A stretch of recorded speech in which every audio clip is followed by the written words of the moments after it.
So the answer is absolutely you can change your personality. And the reason is that our personality is the result of our responses to childhood experiences. All right. So before we check in with each person, I'm going to tie in my lesson for today with an email question that I had.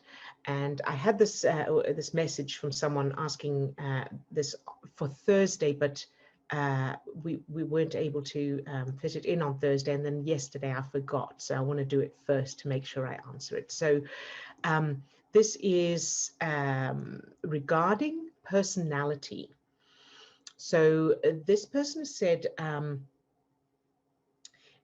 is it possible to change one's core personality, become a different person other than your natural innate self?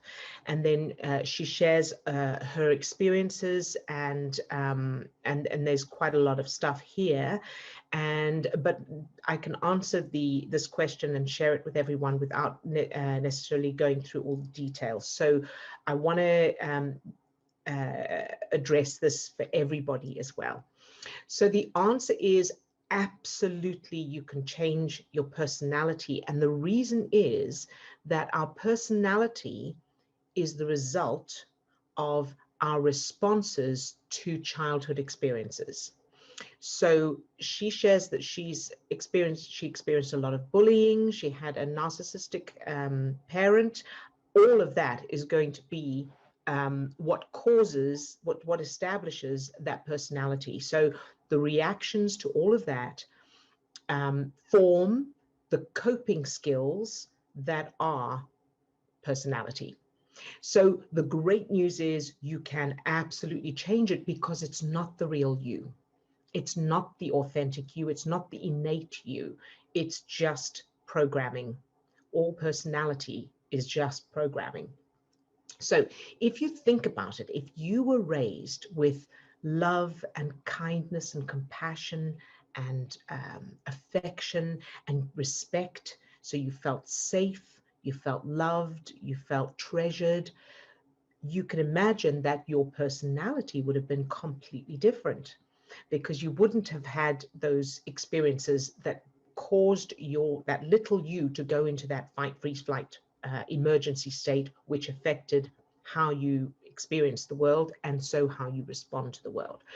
So what you want to do is it's the same as everything else, in that it takes those three foundation pieces of the Remmert Method, which is the first part, gaining control over the brain and body chemistry, which is the superpower. The second part, changing all those childhood memories to the opposite, positive, empowering. So you want to end up with the final time, a whole new timeline of your childhood, where instead of being narcissistic, your mum was kind and compassionate and loving and respectful, and you felt safe, and she was engaged and she was affectionate.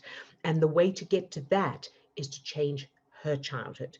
Because the reason she was narcissistic will be because of whatever she experienced as a child. So narcissism is also a coping technique. It's a set of skills that developed automatically in childhood and then just continued to grow into the adult. So change her childhood, your dad's childhood, whatever it takes to end up with a whole new timeline where you had the ideal childhood, because that is what your subconscious is referring to. So when you talk about your social experiences with other people and the difficulties you have, what's actually happening there in real time is, as you experience people or even think of experiencing people, your subconscious is referring to those childhood memories, the references from your childhood experiences that say you're in danger and this is the way you have to protect yourself. And then it's prompting your brain and body to produce those stress chemicals that are creating your behaviors, your responses, and your experiences, the way you communicate or don't communicate. Everything is coming from there.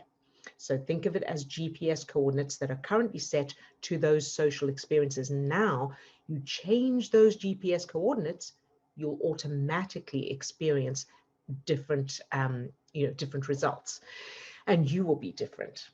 So gaining control over your brain and body chemistry, that's practicing the superpowers. So these exercises that we do here, practice getting into that state of unconditional love. And you can watch the first 7 videos of this series, go into that detail. Just keep watching them over and over and practicing and practicing and practicing.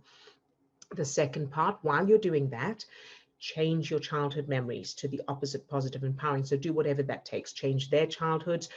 Do due justice. Definitely, you probably want to start with due justice to your mother, definitely, and then whoever else.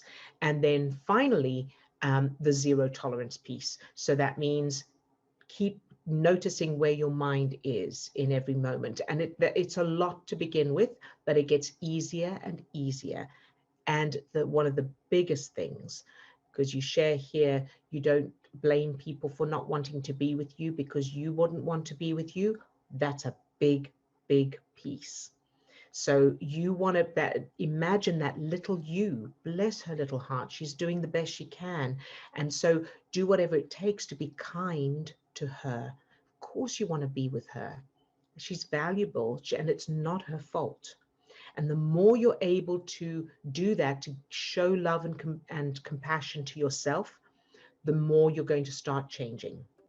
All right, so I hope that helps to answer your question.